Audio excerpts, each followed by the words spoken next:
빨간 뾰족구두 김진초 단편소설.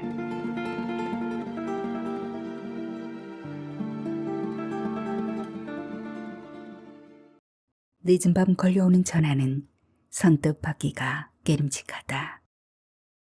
혼자 울다 지치겠지 싶어 내버려 둔다. 67번 울어대다가 끊기고 다시 울리길 반복하는 게 포기하지 않을 기세다. 결국 모로누운 팔을 가까스로 뻗어 소화기를 든다.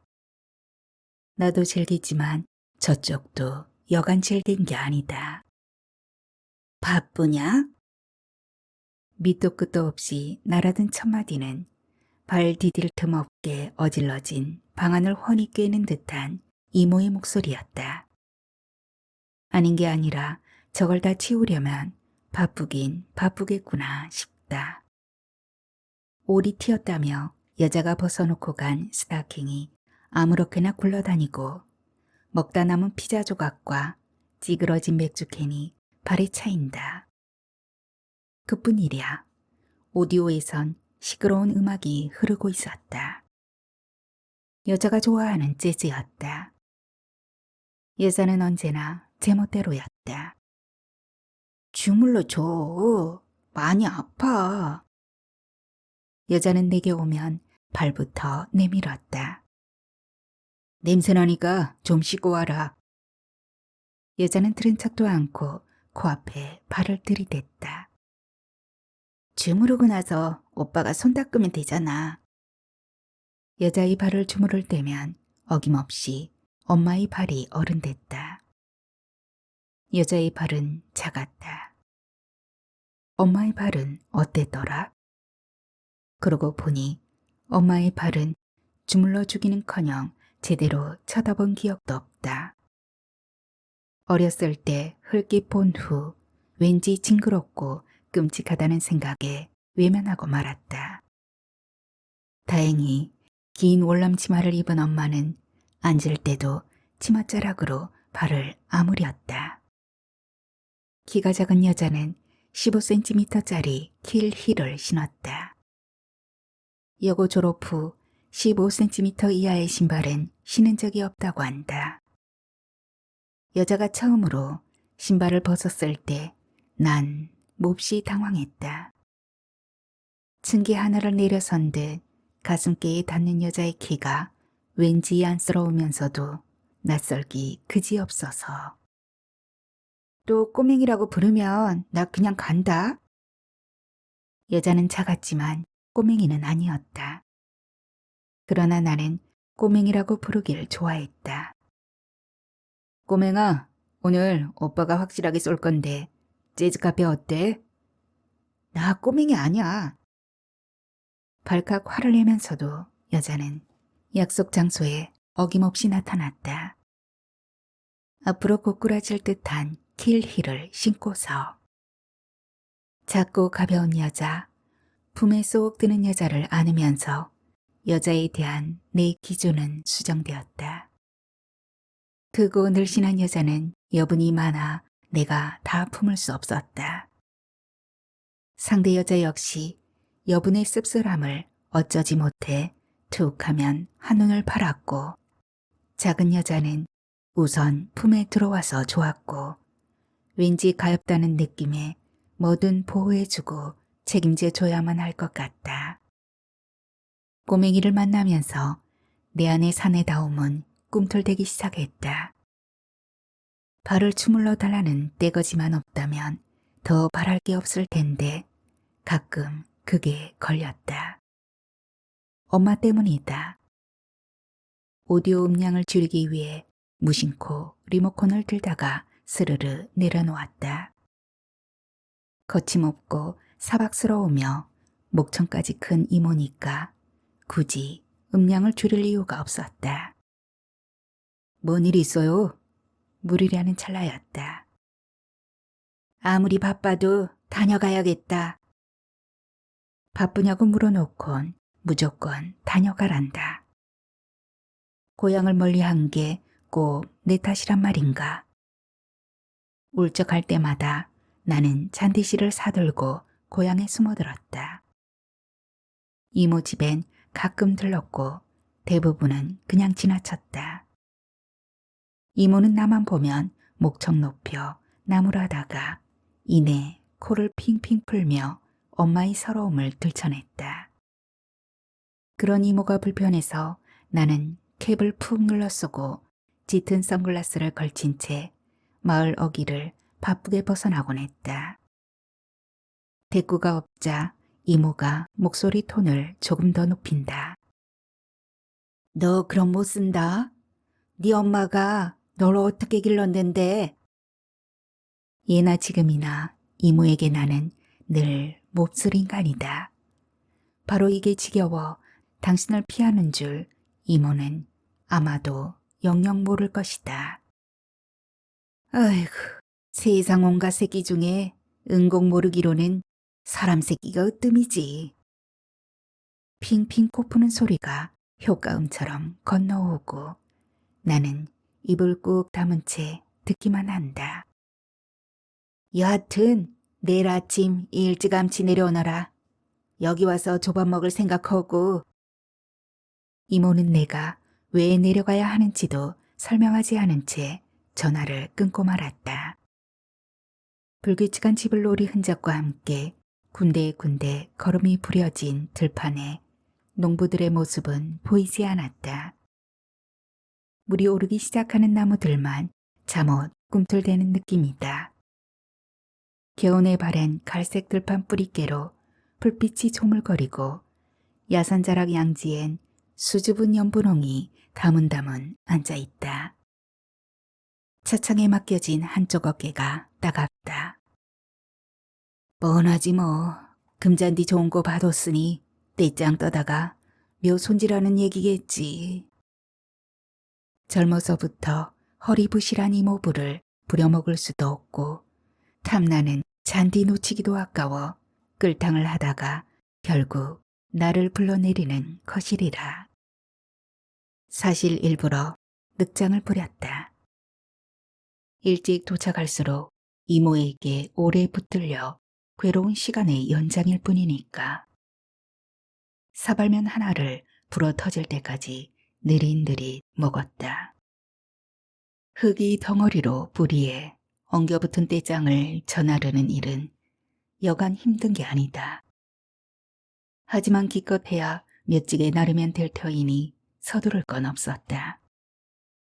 내가 떼장을 날라 군데군데 부리는 동안 이모부는 환절기 버짐처럼 부실해진 산소를 탐스럽게 기울 것이다. 나는 이모부가 기워놓은 자리를 뒤따르며 삽으로 두들겨 밟아주면 되는 거고 넉넉 잡아 한나절이면 끝날 일이다. 국물을 미리 마셔버린 사발면은 그야말로 개죽이었다. 불어터진 면발을 한 가닥도 남기지 않고 먹어치웠다. 시간을 끌 타당한 이유가 오직 거기에만 있다는 듯이. 이모부의 아침이 마당에서 나를 맞았다. 기하학적으로 가지런하게 빗금쳐진 마당을 보자 일단 안도감이 들었다.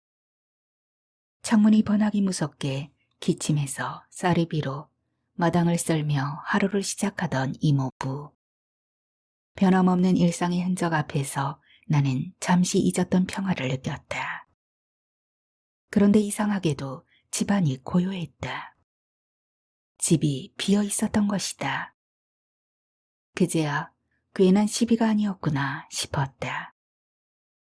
빨랫줄엔 누리끼리하게 퇴색한 우거지가 잔뜩 걸려 있었다. 식구가 없으니 겨우내 건사한 우거지가 제철을 잃고 소요물이 되는 건 이제 시간 문제다. 마당 가득 불안한 공기가 너울지고 하늘에선 구름이 빠르게 흩어지고 있었다. 이모는 가끔 심술을 부렸다. 당장 숨 넘어갈 듯해서 내려가 보면 집중호우에 엄마의 봉분이 움푹 패었거나 쑥이 지나치게 성해 잔디가 맥을 못 추는 것이었다. 그것도 이미 이모가 다 손질을 하고 난 다음에 보란듯이 나를 불러내렸다. 이모랑 이모부가 있으셨네요. 치사하며 용돈 몇 푼 쥐어주면 이모의 코맹맹이 소리가 후렴처럼 이어졌다. 이놈아, 네 엄마 살아있다 생각하고 자주 좀 들여다보면 안 되니? 너 그럼 못 쓴다. 그랬다. 결국은 너 그럼 못 쓴다 였다. 만일 이모가 아이고 장한 놈 이라고 덕담을 했다면 내가 좀 달라졌을까. 못 보던 잡종 강아지가 발 뒤꿈치를 따라오며 코를 킁킁대더니 뒷걸음질 치며 그악스럽게 치저댔다. 뭔가 불안하고 석연찮은 기분이던 나는 옳지 너 잘 걸렸다 싶어 냅다 강아지를 걷어찼다. 깨갱거리며 마루 밑으로 기어드는 놈을 쫓아가서 또 한 번 걷어찬다는 것이 그만 대돌 모서리에 빗 맞고 말았다. 엄지발톱이 빠질 듯 아팠다. 미닫이를 열고 마루에 걸터 앉아 양말을 훌렁 벗었다. 삽시간에 발톱 밑으로 놀란 피가 모여들었다. 엄지발가락을 천천히 꼼지락거리며 연거푸 담배를 빼물었다. 마루 밑에서 슬그머니 기어나온 강아지가 저만치 떨어져서 고개를 갸웃거리며 눈치를 살피고 있다. 된통 얻어터져 겁을 먹었는지 마음껏 짖지는 못하고 아르릉 가르릉 견제만 한다. 복날 몸보신에 쓰려고 사들였나 보다. 이모는 겨울에 똥개를 사서 잘 먹였다가 여름이면 식구들을 불러 모아 잔치를 했다. 나도 몇 번 여름 휴가에 내려오라는 기별을 받았다. 잡아먹으려고 키우는 줄은 꿈에도 모르고 주인 없는 빈집을 충실히 지키는 강아지의 불안하면서도 선한 눈이 어디선가 본 듯했다. 물끄러미 강아지를 응시했다. 딴청을 부리면서 귀는 이쪽에 열어놓고 경계하는 강아지 눈에 불현듯 엄마의 눈이 오버랩됐다. 도망치듯 강아지로부터 눈길을 걷어들였다. 마루에 걸터 앉았던 나는 미닫이 요철에 엉덩이가 베겨 아예 들어앉아 책상 다리를 하고는 위에 얹어진 오른발을 계속 까불었다. 뭔가 불안하거나 무료할 때 나도 모르게 나오는 버릇이다. 이모가 보면 복 떨어진다고 또 한 소리 할 것이다. 떨어질 복이라도 있었으면 좋겠다. 반갑 넘게 남아있던 담배가 어느새 바닥났다. 재떨이에서 장초를 고르며 툴툴거리는데 강아지가 튕기듯 대문 쪽으로 달아났다. 별 수 있어? 옮겨 앉는 수밖에. 이모부의 목소리가 우를 넘어왔다. 나는 벌떡 일어나 신발을 꿰었다. 식전에 오라고 그렇게 당부했건만. 그래, 이게 뭐냐? 고얀 놈. 이모다운 인사였다. 왜 또 그러는 거요? 어렵게 시간 내서 찾아온 사람 무색하기 싫이. 이모에게 호통을 친 이모부가 내게 눈을 내려놓았다. 말수가 적은 분이라 어렵지만 눈길은 늘 이렇게 따뜻해서 좋다. 이게 어디 남의 일이에요? 모두 다 야일이지. 제 엄마가 낳게 생겼는데 한가하기는. 영문도 모르는 내게 이모는 여전히 알아들을 수 없는 말을 했다. 후두둑 빗방울이 들기 시작했다. 마당에 고운 먼지가 일었다. 방까지 따라 들어오는 흙냄새에 엄마가 따라올 줄 몰랐다. 예전 시골 인심은 그래도 후했다. 망자에게는 더욱 그랬고 아무 산이나 모짜리 하나 달라고 하면 군소리 없이 내주었다. 그런데 엄마가 묻힌 야산이 타지 사람 손에 넘어갔고 그 주변에 청소년 수련원을 짓는다고 한다. 산임자가 사업 설명을 한 게 어제였는데 오늘 아침 불쑥 산소 임자들을 불러 모아 이달 말에 공사 착수를 하니까 이장을 서두르라고 일방적인 통고를 했다는 거다. 내가 이런 말 해도 될지 모르지만 이제 그만 깨끗이 보내드리세. 아니 이 양반이 무슨 소리를 하는 게야. 화장이라니 자식이 시퍼렇게 살아있는데 그게 시방 무슨 소리대요? 비석도 상석도 없는 묘. 생전의 엄마처럼 초라한 묘 앞에서 이모가 제수 음식을 거둬 일꾼들에게 대접했다. 나는 봉분 옆구리에 찔러 넣은 담배가 하얗게 사유어가는 걸 무연히 바라보며 일 없이 발 뒤꿈치를 쿵쿵 찢고 있었다. 승천하는 영혼처럼 담배 연기가 가늘게 꼬리를 끌다가 부실부실 흩어져 사라졌다. 정말 엄마가 가는구나. 이젠 엄마의 흔적을 어디서 찾을까? 자주는 아니지만 언제나 찾아가면 맞아줄 엄마가 있어서 좋았다. 살아서나 죽어서나 엄마는 날 거부하는 법이 없었다. 차라리 죽은 엄마가 더 좋았는지도 모른다. 죽은 엄마는 대꾸가 없는 대신 절대로 집을 비우는 일이 없었으니까.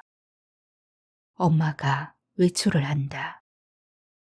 자신의 터를 영영 떠난다. 지구를 떠난다. 엄마가 죽었을 때 나는 눈물 한 방울 흘리지 않았다. 잘 뒤졌지 뭐.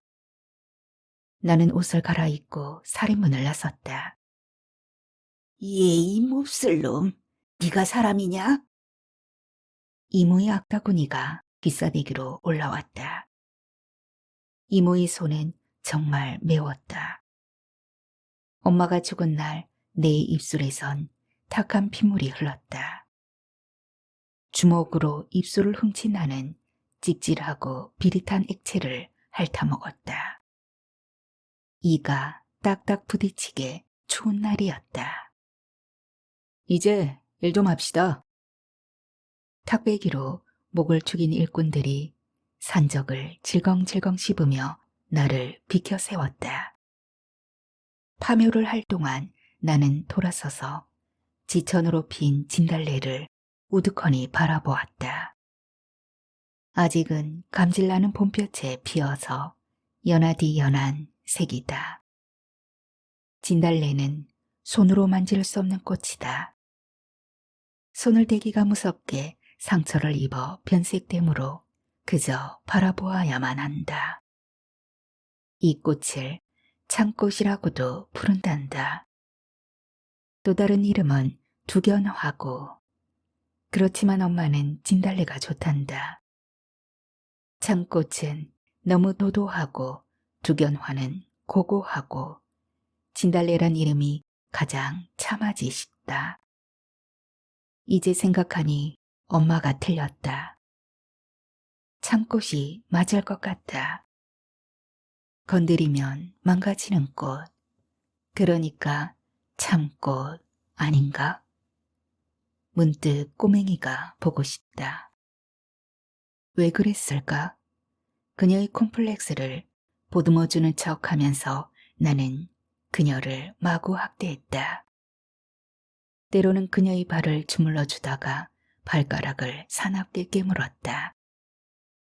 자지러지는 소리에 정신이 들면 이상하게도 고통에 이지러진 표정보다 살결 속에 숨은 희열이 먼저 보였다. 해서 미안하단 말 대신 괜찮아? 하고 물었다. 그녀는 부정도 긍정도 않고 다리를 끌어올려 눈물을 글썽거리면서 빨갛게 부푼 상처를 쓰다듬었다. 그리곤 말했다. 나 갈래. 붙잡을 생각이랑 아예 하지 마. 내가 오고 싶음 오빠가 기다리지 않아도 올 거고 오기 싫음 오빠가 아무리 기다려도 오지 않을 거야. 이모의 전화를 받던 날도 꼬맹이는 또 삐쳐서 갔다. 기대에 찬 눈망울로 남루한 내 방에 들어섰다가 함부로 구겨진 은박지가 되어 나갔다.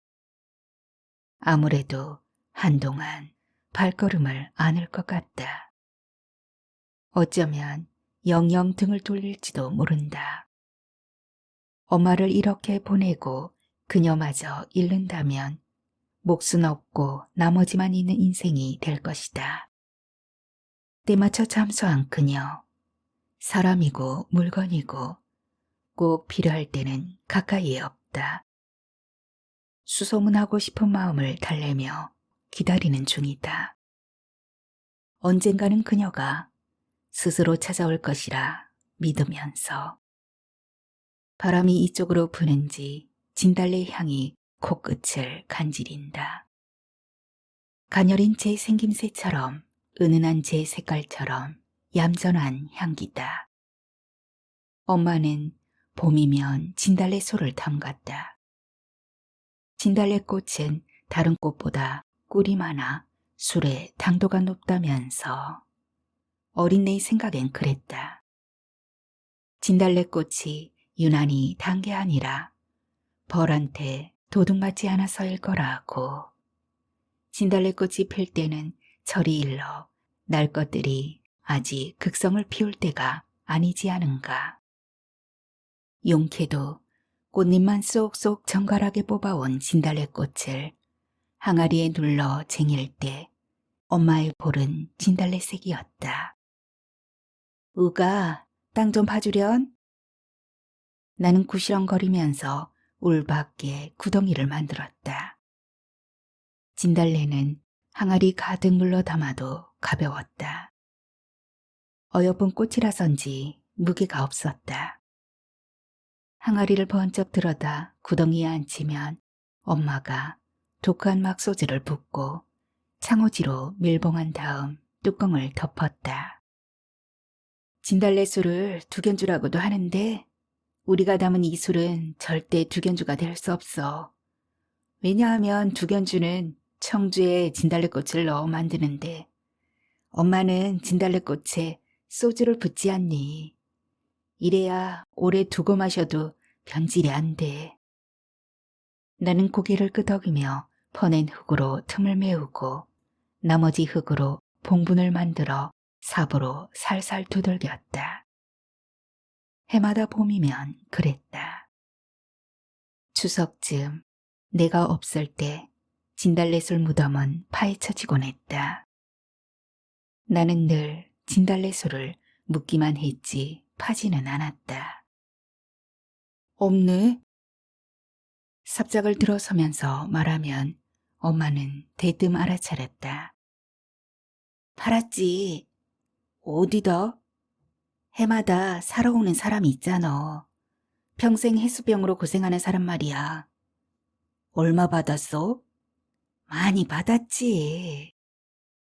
엄마는 행복한 얼굴로 벽장문을 열고 철구에서 지폐를 꺼내 보여줬다.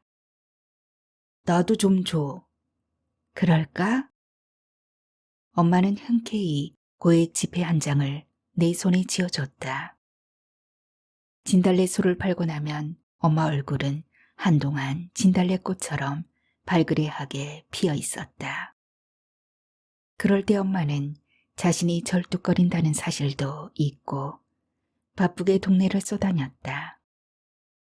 수업이 끝난 뒤 친구들과 읍내 밤거리를 쏘다니다 늦음막이 들어오면 엄마 대신 색색으로 만들어진 주먹밥과 알맞게 익은 나박김치가 기다리고 있었다.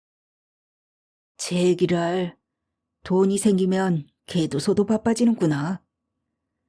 발길로 방문을 걷어차고 밥상을 들어 마당으로 던져버린 게 여러 번이다. 엄마를 찾아다니진 않았다.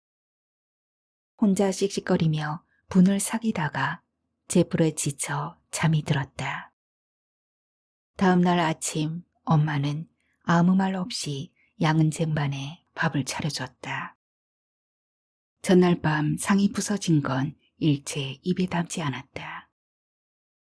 어디 갔었어? 국수, 내기, 뺑치기 좀 하느라고. 엄마는 죄인 마냥 눈길을 피했다. 이로써 땄소? 땄지. 엄마는 한 번도 이렇다는 소리를 하지 않았다. 오늘도 갈 거야? 글쎄. 재밌어? 엄마가 고개를 끄덕였다. 그럼 가. 비로소 엄마가 고개를 한쪽으로 꼬고 배시시 웃었다. 엄마가 그렇게 웃을 땐 내가 봐도 예뻤다. 그런 엄마가 보기 좋으면서도 거북했다. 나는 운동화를 구겨 신고 가방을 옆구리에 끼웠다. 너 그 운동화. 그래, 알았다, 알았어.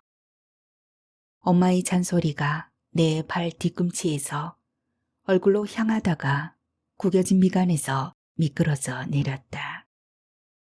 운동화는 밑창이 닳아서라기보다 뒤축이 찢어져 수명을 다하는 경우가 대부분이었다. 엄마가 나일론 실로 단단히 꿰매주어도 다시 신는 일은 없었다. 결국 왼짝은 버려지고 오른짝은 뒤축이 오려져 엄마의 슬리퍼가 되곤 했다. 밧줄에 묶인 관이 올라온다. 엄마가 날 거부한 건지 내가 엄마를 외면한 건지 관 뚜껑이 열리는 순간 눈이 감긴다. 우리 모자의 급작스런 만남은 잠시 유보된다. 두근대는 가슴을 지그시 누르는데 눈꺼풀에 심한 경련이 인다. 누군가 혀차는 소리가 들린다. 불길하다. 천천히 눈꺼풀을 들어 올린다. 어둡고 눅눅한 지하에서 새삼 지상에 올라온 엄마다. 아, 내 엄마는 10년 넘도록 옷을 갈아입지 못한 채 젖어 있었다. 다들 입을 꾹 다물고 말을 잃었다. 시커멓게 변색한 베옷 위로 엄마의 두개골 형태가 어렴풋이 드러났다. 눈부신 봄볕 아래 마치 오물처럼 드러난 엄마. 사후조차도 가뿐하지 못한 엄마를 흐린 눈으로 더듬어 내려가다 발치에서 걸린다. 내가 세상에 주먹감자를 먹이며 자충우돌하는 동안 어둠 속에서 짝짝이 발인 채로 춥고 외로웠을 불쌍한 나의 엄마. 예리한 칼날이 심장을 지나 등짝을 관통한 듯 헉 숨이 막혔다. 끝내 옷 한 겹, 살 한 점도 덜지 못한 이 여인을 어쩌면 좋단 말인가. 부서져라 어금니를 깨물어도 입이 제멋대로 실룩거린다. 먼데 산으로 시선을 지키고 훅 숨을 뱉은 뒤 재빨리 주먹으로 볼을 훔친다. 아니, 이건 또 멋이다요. 고개를 갸웃거리는 일꾼의 손에 무언가가 들려 있었다. 나는 고꾸라질 듯 달려가 그것을 낚아챈다. 그리곤 바지에 마구 문질러 댄다. 칠피 구디였기 때문일까? 용케도 10여 년의 세월을 견디고 희미하게 남아 본래의 색을 개워내는 엄마의 빨간 하이힐. 엄마는 절름발이었다. 왼쪽 다리가 오른쪽 다리보다 10cm쯤 짧았다. 걸을 때마다 기우뚱거리던 엄마. 게다가 짧은 다리의 발은 심하게 오그라져 있어서 고무신이 자주 벗겨지곤 했다. 중학교에 다닐 땐가 어버이날 엄마한테 하얀 실내화를 선물했다. 물론 엄마에겐 실외하였다. 그 실내화를 받을 때 엄마는 세상에서 가장 행복한 모습이었다. 으가, 이 다음에 빨간 하이히루 한 짝 사줄래? 엄마 소원인데. 왜 하필이면 빨간색이야? 네 안 들어봤나?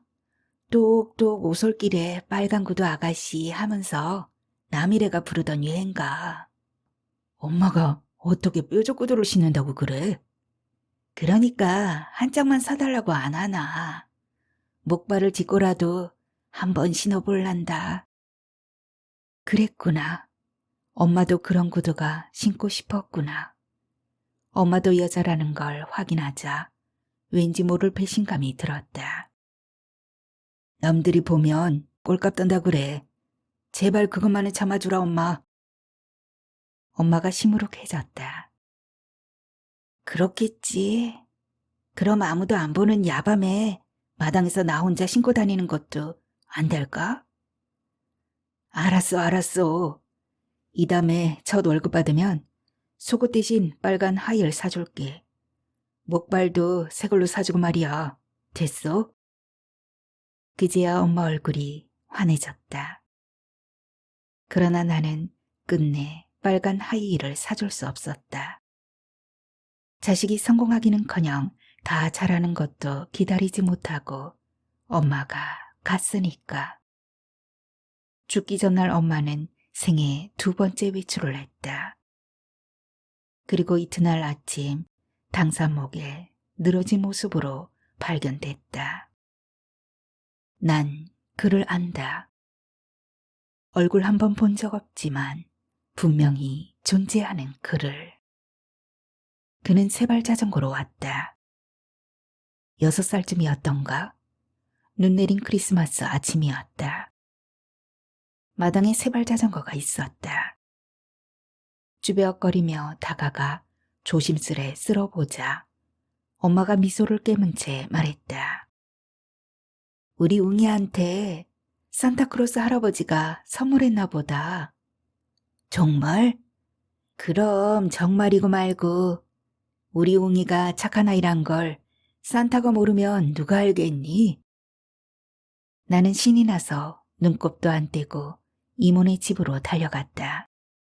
세발 자전거를 힘차게 구르며. 웬 거냐? 이모가 뜨악한 얼굴로 물었다. 산타 할아버지한테 선물 받았지롱. 이모도 한번 타볼래? 얼마나 신난다고.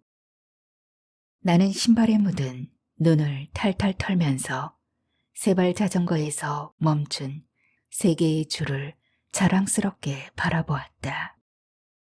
썩을 놈의 인간. 이모는 세발 자전거와 나를 동시에 외면하고는 쾅 소리와 함께 부엌문 안으로 사라졌다. 그뿐 아니다. 초등학교 입학할 때 나는 가죽 가방과 각종 학용품을 넘치게 받았다. 그 역시 산타 할아버지한테. 다만 중학교 때부터는 산타가 아닌 엄마의 선물이었다. 엄마, 부자야? 왜 이래?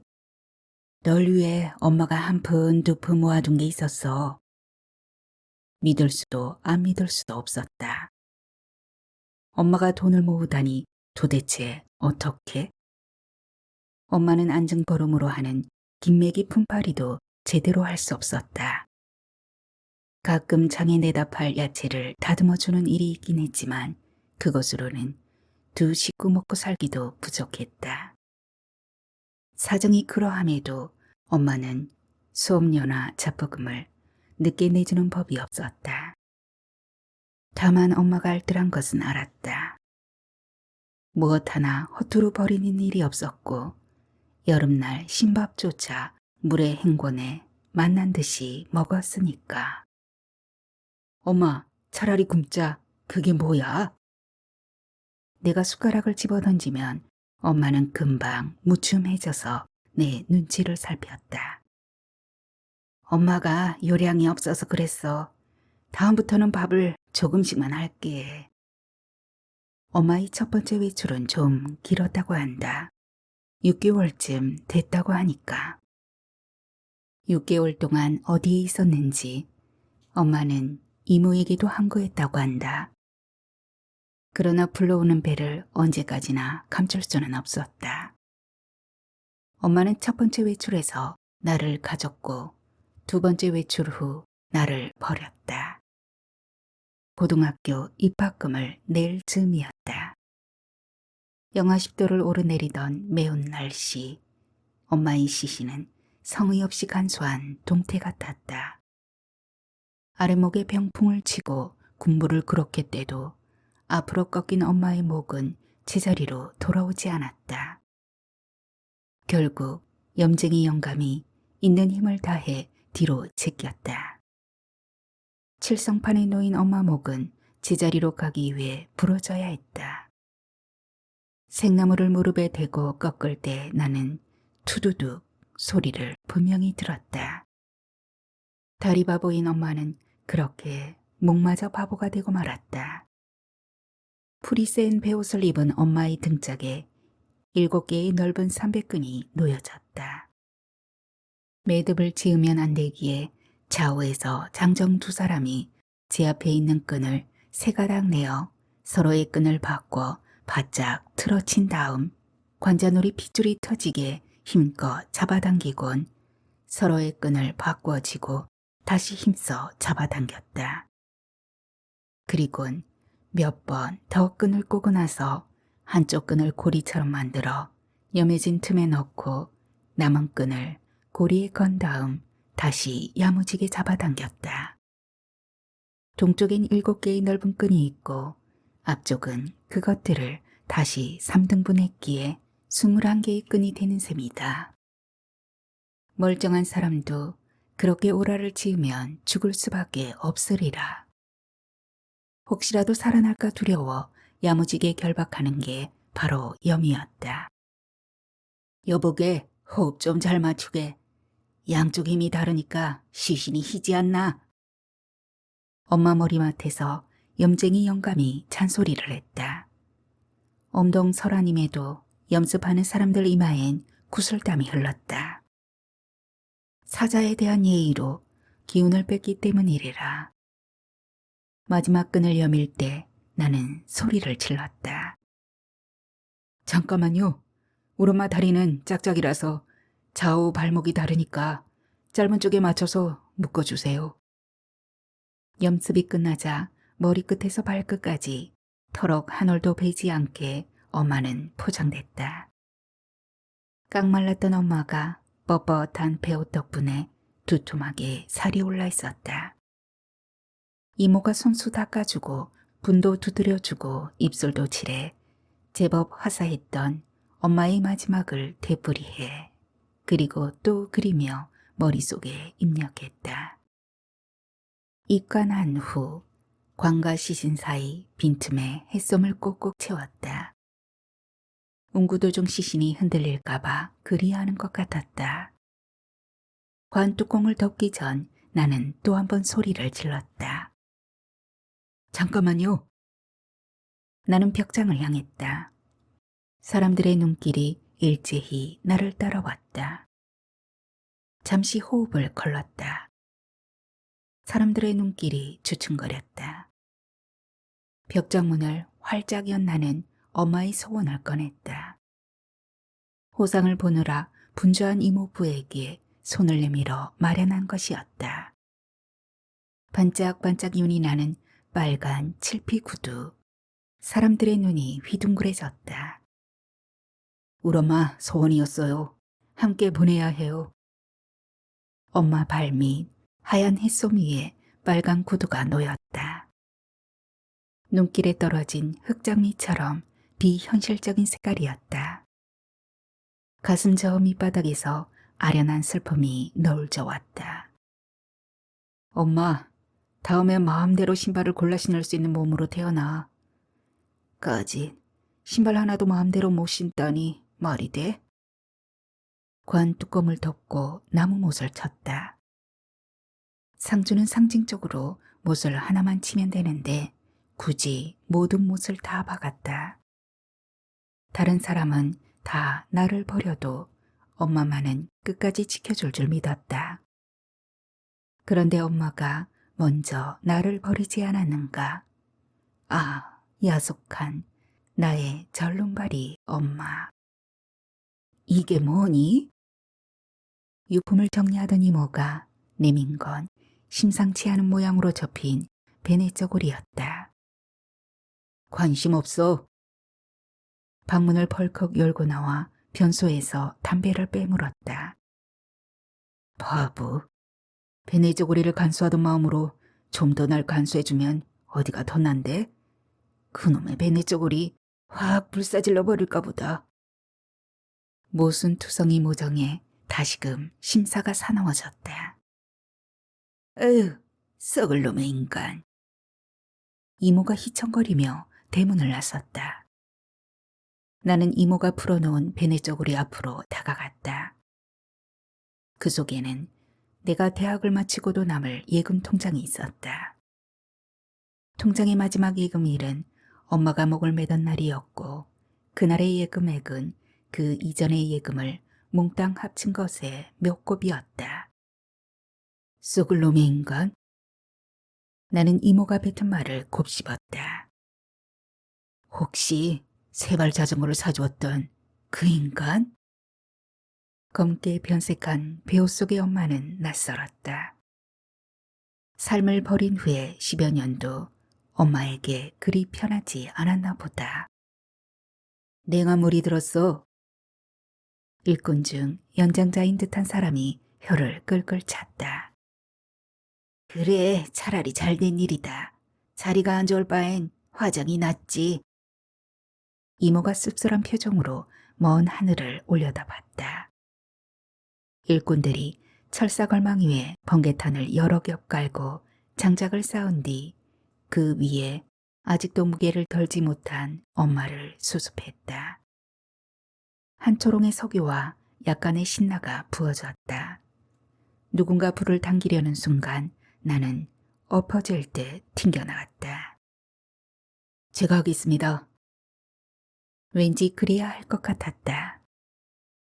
내가 보내지 않으면 누가 엄마를 보내랴. 라이터에 불을 붙여 들이대자 이모부가 가로막았다. 이걸로 하지. 성냥이었다. 맥이 잠깐 끊기자 성냥을 긋는 손에 경련이 일어 손쉽게 불이 붙지 않았다. 몇 개비의 성냥을 버린 다음에야 불꽃이 잘 붙은 성냥을 엄마에게 던졌다. 불길은 삽시간에 치솟았다. 엄마는 3시간가량 화마지옥에 있었다. 불길에 휩싸여 젖은 몸을 말리고 몸피를 줄였다. 나는 텅 빈 머리로 뜨겁게 가벼워지는 엄마를 배웅했다. 엄마가 평생 신지 못한 빨간 구두를 낡은 사파리 안에 품고서. 그래 엄마, 흙으로 못 가면 불로라도 가는 거야. 하여튼 사라져야 하는 거야. 이쪽의 흔적일랑 몽땅 지우고 저쪽에서 멀쩡한 모습으로 다시 태어나라. 그럼 절뚝이는 사랑도 하지 않을 거야. 으가, 잠깐 내려가자. 이모가 앞장서며 말했다. 이모가 차려준 밥상에서 꾸역꾸역 맨밥을 밀어넣었다. 이모가 냉수를 건네주며 입을 떼었다. 그 육실월 인간 아직도 진달래술 땜시 연명하고 있다더라. 네 애비 말이다. 엄마는 내가 고등학교에 합격하자 아버지를 찾아갔다고 한다. 호적에 올려달라고 동사정하기 위해 어렵게 생애 2번째 외출을 했던 것이다. 그런데 그 집에서 아버지가 타계했다고 거짓말을 했다는 거다. 엄마는 그 없이 남은 날들이 두려워 자신의 목에 올가미를 걸었다. 봄마다 가슴 설레며 진달래소를 담은들 가져갈 사람이 없는 세상이 견딜 수 없었는지도 모르겠다. 네 엄마가 그 인간 말종한테 왜 빠졌는지 아니? 이모는 내가 짐작했던 것보다 훨씬 많은 것을 알고 있었다. 엄마는 제대로 시집도 못 간 채 손가락질이나 받고 살 인생이 두려워 어느 날 밤차를 타고 고향을 떠났다고 한다. 아무도 모르는 곳에서 자신을 수장하려는 심정으로. 엄마에게 들어오는 혼처는 처음부터 재치나 시바지였다. 엄마가 찾아간 곳은 한적한 바닷가였다. 절뚝거리며 백사장을 걸어 바다에 몸을 적셨다. 물이 차가웠지만 엄마는 더웠다. 그래, 차라리 말자. 아무려면 사는 것보다 더 치욕적일까? 엄마는 좀 더 깊이 들어갔다. 어느 순간 발이 뜨면서 중심을 잃었다. 엄마는 꼴깍꼴깍 물을 먹었다. 입으로도 먹고 코로도 먹었다. 코가 매워 눈물이 났다. 사는 것만 매운 줄 알았더니 죽는 것도 맵구나. 그런데 도대체 얼마나 물을 마셔야 죽는 걸까? 배가 불러 더는 못 마시겠다 싶은 찰나 어디선가 튜브 하나가 날아왔다. 엄마는 무의식적으로 튜브를 잡았다. 잠시 후 한 남자가 빠르게 헤엄치며 다가왔다. 발을 움직여봐요. 남자가 다급한 목소리로 튜브를 밀어주었다. 엄마는 남자를 밀어내고 혼자서 물장구를 치며 무트로 돌아왔다. 희한하게도 물속에서는 짝짝이 발이 없었다. 상상도 못한 체험이었다. 신기한 사실을 깨닫게 해준 남자가 무조건 고마웠다. 남자는 그 지역 해양경비대에 복무하는 직업 군인이었다. 엄마는 가끔 이모에게 말했다고 한다. 네게 자유를 가르쳐준 사람은 그 사람뿐이야. 언니, 그 사람 나무라지 마. 아무도 못한 걸 그 사람은 했어. 난 그 사람 앞에서 처음으로 용기 있게 마음껏 발을 움직였어. 발을 구르자 신기하게도 갑자기 몸뚱이가 가벼워지면서 나는 듯한 기분이 들지 뭐야. 비로소 하늘도 바로 보이고 물도 제대로 보였어. 그 사람에게 바라는 거 아무것도 없어. 하지만 엄마는 거짓말을 했다. 그가 죽었다는 소식을 듣자 확인할 생각도 않고 곧바로 목을 매지 않았던가. 그 사람만이 엄마의 존재 이유였던 것이다. 사지육신 멀쩡한 인간 말종들이 불쌍한 바보 하나 잡아먹었지 뭐. 이모는 나와 그 인간을 싸잡아 말하는 것 같았다. 하긴 나 역시 쩔뚝거리는 엄마가 창피했다. 다행히 엄마가 마을 밖을 나서지 않았기에 견딜 수 있었다. 애비 없는 자식의 엄마마저 절름발이. 어린 내 가슴도 엄마 못지않게 절뚝거렸다. 그에 대한 궁금증보다 그를 인정하기 싫다는 마음이 앞섰다. 그를 만나면 너무 쉽사리 그를 인정할까 두려워 그 존재를 지워버렸는지도 모르겠다. 방향 감각을 잃은 나날들, 자유에 치인 꿈, 혼자가 된 나는 금세 흔들리기 시작했다. 흔들리면 아무데나 등을 기대게 된다. 하지만 죽어도 그에게 등을 대기는 싫었다. 장지에 오르는데 쿵쿵 야산이 울었다. 절구질 소리였다. 아, 엄마가 새 절구에서 바스러지고 있었다. 엄마의 얼굴, 손, 발, 가슴, 엉치가 뒤섞여지고 있었다. 욕망이 떠난 자리를 끝까지 버티던 증언이 사라지고 있었다. 이왕이면 밀가루처럼 곱게 빻아주시오. 이모부가 일꾼들에게 지폐 몇 장을 찔러주었다. 엄마의 흔적이 분열에 분열을 거듭하는 동안 만개한 진달래꽃들이 주기적으로 진저리를 쳤다. 저 꽃나무들 중 오래된 것은 분명 엄마를 기억하리라. 해마다 이맘때면 자신의 이마를 행복한 표정으로 훑어내 거듭나게 해주던 절름발이 여인을 여인은 목숨을 끊고 여인이 야산을 쩔뚝거리며 채취에 담은 술을 먹은 인간은 아직 숨을 쉬고 있다. 여인의 흔적이 깡그리 사라지는 이 마당에도 진달래술의 효용을 보고 있다는 것이다. 진달래 나무도 진달래술 담는 걸 도와준 나도 진달래술을 먹은 인간도 살아있고 오직 진달래술을 담던 여인만 없다. 게다가 지금은 이미 영원히 떠난 여인을 새삼 증거인멸하는 중이다.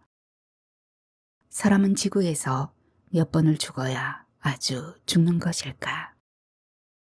이모가 들고 온 보자기를 불었다. 방금 지어온 찰밥에선 모락모락 김이 올랐다. 나는 그 밥의 용도를 몰라 의아한 표정으로 서 있었다. 일꾼들 새참이라기엔 준비된 반찬이 아무것도 없었다. 때맞춰 잘해왔군. 이모부가 성큼 이모 앞으로 다가선다. 그리고 반질반질 윤이 나는 찰밥에 곱게 빠진 엄마를 붓는다. 뜨거운 찰밥에 버무려지는 엄마. 나는 아직도 상황 파악을 못한다. 우가, 불쌍한 네 엄마. 들짐승 날짐승한테 보시하자꾸나. 이모부가 잠시 손을 쉬면서 담담히 말한다. 뜨거운 찰밥에 엄마를 반축한 이모부의 손이 벌겋게 익어가고 나는 진저리를 친다. 아참, 으가, 그 구두 아까 태워버릴 걸 잘못했구나. 아직 불씨가 남았으니까 거기다 던져 넣으면 어떻겠냐? 이모부의 벌건 손이 아무렇지도 않게 엄마의 소원을 태우라는 동작을 취한다. 나는 완강히 고개를 젓는다. 이모부가 머쓱한 표정으로 나를 올려다보고 나는 쫓기듯 진달래 굴락으로 시선을 돌린다. 진달래술을 팔아 주머니가 두둑해지면 주먹밥을 지어놓고 마시를 자주 가던 엄마였다. 흑임자 주먹밥, 시금치 주먹밥, 계란 주먹밥. 엄마는 3가지 이상 색색의 주먹밥을 지었다. 그나마 하나밖에 없는 자식이 먹지도 않고 마당에 집어던져 도둑고양이 차지가 되기 일쑤였지만 엄마는 당신의 마지막이 주먹밥이 될 줄을 알고 생전에 그리도 공들여 주먹밥을 만들었을까? 밥이면서 밥이 아니고 밥이 아니면서 밥인 주먹밥이 어쩌면 엄마의 삶과 닮은 것도 같다. 엄마의 마지막이 이렇게 초장이면서 풍장인 줄 사전에 알았다면 굶주린 짐승들이 입맛 다실 미끼를 준비해 주먹밥에 엄마와 함께 버무려 쓰련만 미리 아무런 언질도 주지 않은 이모와 이모부에게 서운한 감마저 든다. 내 속을 모르는 이모부는 크게 만든 주먹밥을 반으로 갈라 소나기에 힘을 주며 꼭꼭 아무리는데 열중하고 있다. 수십 개의 주먹밥으로 나뉘어진 엄마가 진달래 굴락 여기저기에 놓였다. 엄마가 찰밥과 함께 시커멓게 곰팡이 쓰는 건 정말 싫다. 다행히 열매라곤 없는 계절이다. 제발 부패하기 전에 착한 짐승이든 사나운 짐승이든 먹어만 다오. 중궁에 굶주린 들짐승, 날짐승의 피와 살이 되면 엄마도 사슴처럼 뛸 수 있을까? 새처럼 날 수 있을까? 그러고 보면 엄마는 4번의 장례 절차를 밟는 셈이다. 매장, 화장, 조장, 풍장. 그렇게 죽고 또 죽고 또 죽으면 가벼워질까? 자유로워질까? 엄마의 짝짝이 발에 단 한 번의 키스도 못한 나는 일 없이 빨간 코드만 쓰다듬었다. 까만 오디오 박스 위에 빨간 코드가 놓여 있다. 내 소원 위에 엄마의 소원이 놓여 있다. 참으로 이질적인 두 물건이 절묘한 조화를 이루고 있다. 어릴 적 내 소원은 전축을 가지는 것이었다. 엄마가 죽은 뒤 엄마가 남긴 통장에서 돈을 꺼내 옷 이옷부터 샀다. 엄마가 죽어서야 빨간 하이힐을 사주듯 엄마 역시 당신이 죽은 다음에야 내 소원을 이루게 해준 셈이다. 엄마에게 오디오 얘기를 꺼낸 적은 없다. 만일 엄마가 알았다면 열일 전폐하고 사주었을까. 우리 딘 스타킹을 벗어놓고 간 이후로 꼬맹이는 연락두절이다. 나는 꼬맹이의 스타킹 신은 다리의 감촉을 유독 즐겼다. 탱탱하면서 반질반질한 그 촉감을 누리다 보면 내 마음도 어느새 반질반질해지는 것 같았다. 꼬맹이가 오지 않는 동안 변태처럼 그녀가 벗어놓고 간 올틴 스타킹을 벗삼아 잠을 청했다. 가끔은 빨간 구두를 안고 잠이 들기도 했다. 그녀와 나 사이도 올이 튄 걸까?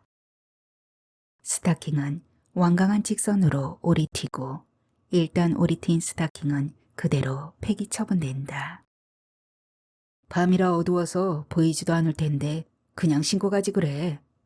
오빤 뭘 몰라도 너무 몰라. 칠칠마저 베는 것보다는 차라리 맨발이 쌈박하다고. 그녀는 굽 높은 구두를 신고 하루 종일 매장에서 일을 한다. 그녀가 벗어놓고 간 스타킹을 들어 코에 대본다. 그녀의 냄새가 난다. 그녀는 어느 세상에 숨어 있는 것일까? 고객이 전화를 받을 수 없어 음성 사서함으로 연결해 드리겠습니다. 연결된 후에는 통화료가. 그녀의 핸드폰이 나를 거부한다. 부재중 통화가 수도 없이 찍혔을 텐데 메아리는 없다.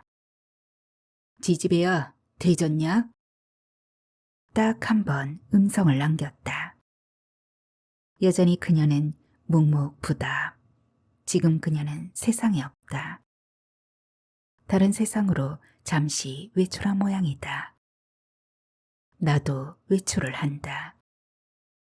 알코올로 그녀를 지워버린다. 냉장고에 소주 한 박스를 채웠고 냉동실에는 아이스크림이 가득하다. 사발면도 한 박스 챙겨놨다.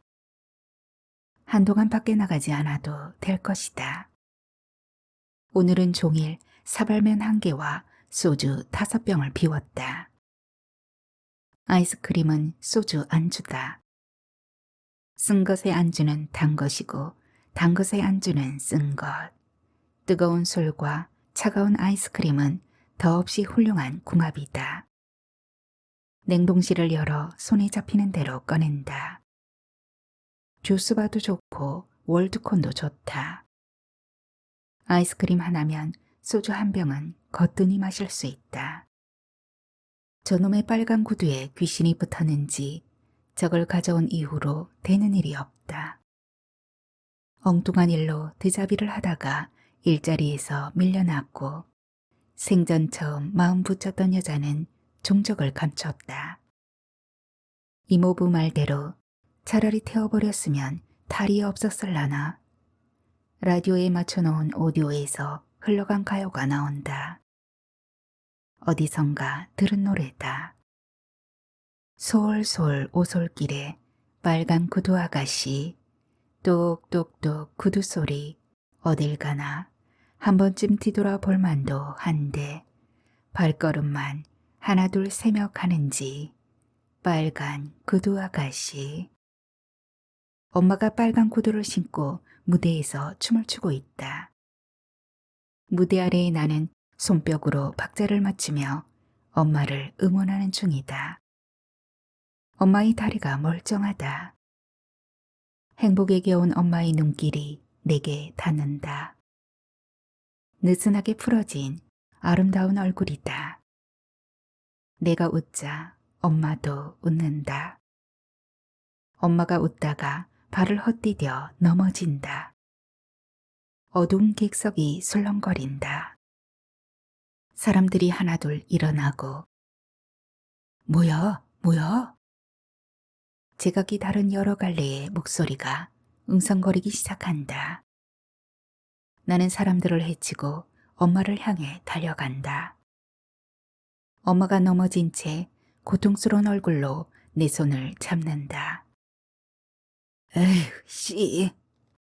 오빤 잠꼬대도 욕 아니면 안 되냐? 꼬맹이였다. 그녀의 발에 빨간 구두가 신겨져 있다. 아직 잠이 설깬 채 오디오 위부터 훑어본다. 엄마의 소원이 제자리에 없다. 언제 CD를 틀었는지 재즈가 흐른다. 꼬맹이가 발바닥을 구르며 신명이 나서 춤을 춘다. 굴러다니는 소주병과 아이스크림 껍데기를 용케도 피하면서 내 발에 꼭 맞는데 누구 거야? 누구 거긴 네 거지 마. 그러고 보니 빨간 구두는 정말 꼬맹이 몫인 것 같다. 정말? 그럼. 벌떡 일어나 꼬맹이를 번쩍 들어올린다. 엄마의 소원과 내 소원이 함께 높아진다. 까르르 꼬맹이가 넘어갈 듯 웃는다.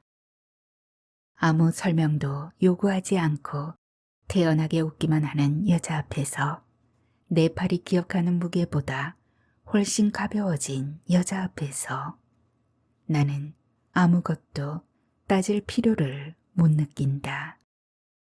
내려줘, 빨랑 내려줘.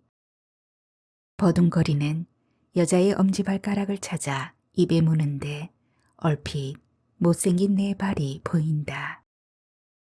우습게도 새까맣게 멍든 엄지발톱이 제일 먼저 눈에 들어온다. 그렇구나. 때로는 멍이 돋보이기도 하는구나. 스르르 팔 힘이 빠진다. 나는 꼬맹이가 눈치채지 못하게끔 재빨리 침대에 던진다. 꼬맹이는 여전히 웃음을 멈추지 못한다. 나도 덩달아 선웃음을 웃다가 말한다.